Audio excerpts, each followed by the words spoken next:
मोदी हे आज जळगावात असणार आहेत, तर त्यांचं जळगावमध्ये आगमन सुद्धा झाले। जळगावातील लखपती दीदी कार्यक्रमाला पंतप्रधान मोदींची उपस्थिती पाहायला मिळते, तर लखपती दीदी योजनेच्या लाभार्थी महिलांशी पंतप्रधान सध्या संवाद साधतात। मोदींच्या दौऱ्यातून महायुती विधानसभा निवडणुकीच्या प्रचाराचं रणशिंग फुंकणार असंही समजतं। दरम्यान यावर रोहित पवार काय म्हणालेत पाहूया।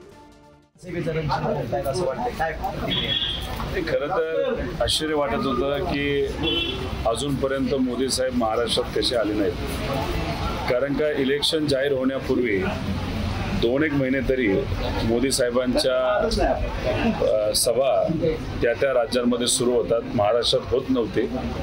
लोकसभेचे इलेक्शन झाल्यानंतर आता पहिल्यांदाच ते महाराष्ट्रामध्ये येत आहेत। त्यांचं स्वागतही आम्ही सर्वजण महाराष्ट्राचे नागरिक करतो आणि मग आता एक अंदाज यायला लागला की लवकरच इलेक्शन महाराष्ट्रामध्ये लागणार आहे।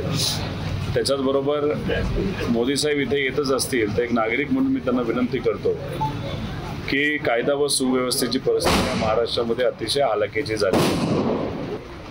ज्या महाराष्ट्राने अख्ख्या देशाला महिला धोरण दिलं, याच महाराष्ट्रामध्ये आज महिला सुरक्षित त्यांना वाटत नाही।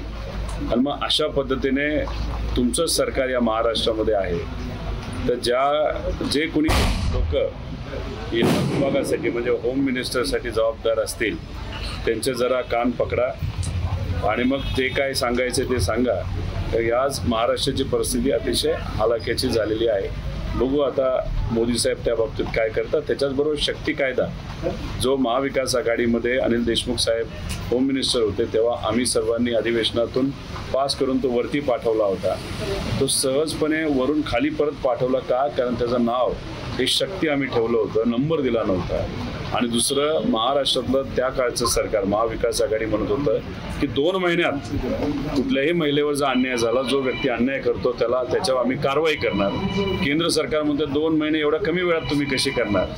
असं काही ते फालतू कारणं देऊन वरून तो कायदा खाली पाठवलाय। त्यामुळे त्या कायद्याकडे थोडंसं लक्ष द्यावं अशी विनंती मी मोदी साहेबांना करतो।